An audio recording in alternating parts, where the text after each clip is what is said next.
عشرہ ذوالحجہ۔ رمضان المبارک کے بعد ذوالحجہ کا مہینہ اسلامی مہینوں میں نہایت اہمیت کا حامل ہے۔ یہ مہینہ حرمت والے مہینوں یعنی محرم، رجب، ذوالقعدہ اور ذوالحجہ میں سے ایک ہے۔ ذوالحجہ کا پہلا عشرہ پہلے 10 دن نیکیوں اور اجر و ثواب کے اعتبار سے عام دنوں کے مقابلے میں بہت اہم ہے، جس کی فضیلت قرآن مجید اور احادیث رسول صلی اللہ علیہ وآلہ وسلم سے ثابت ہے۔ قرآن مجید میں اللہ سبحانہ وتعالی نے اس عشرہ ذوالحجہ کی قسم کھائی ہے۔ والفجر ولیال عشر، قسم ہے فجر کی اور 10 راتوں کی۔ اکثر مفسرین کے نزدیک لیال عشر سے مراد ذوالحجہ کی ابتدائی 10 راتیں ہیں۔ اللہ تعالیٰ نے ان 10 دنوں میں اپنے ذکر کا خاص حکم دیا ہے۔ ارشاد فرمایا، وَيَذْكُرُ اسْمَ اللَّهِ فِي أَيَّامٍ مَّعْلُومَاتٍ، اور وہ معلوم دنوں میں اللہ کو خوب یاد کریں۔ ابن عباس رضی اللہ تعالی عنہما سے روایت ہے کہ ان معلوم دنوں سے مراد عشرہ ذوالحجہ کے 10 دن ہیں۔ عشرہ ذوالحجہ میں سے 9واں دن یوم عرفہ ہے۔ اللہ کے رسول صلی اللہ علیہ وآلہ وسلم نے فرمایا، عرفہ کے دن کے سوا کوئی دن ایسا نہیں ہے جس میں اللہ کثرت سے بندوں کو آگ سے آزاد کرتا ہو۔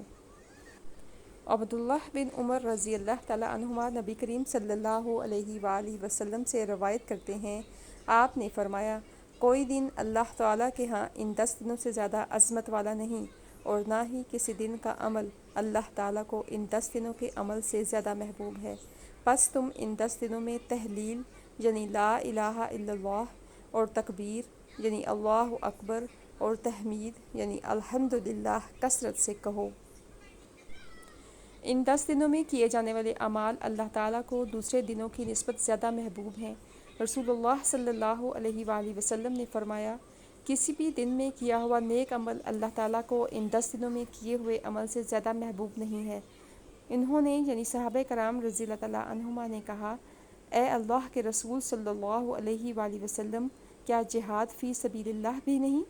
آپ نے فرمایا، جہاد فی سبیل اللہ بھی نہیں، مگر وہ شخص جو اپنی جان اور مال کے ساتھ نکلے اور کوئی چیز واپس لے کر نہ آئے۔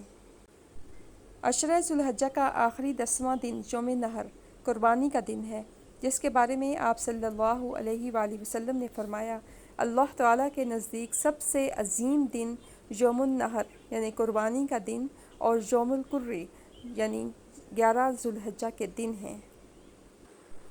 تکبیرات۔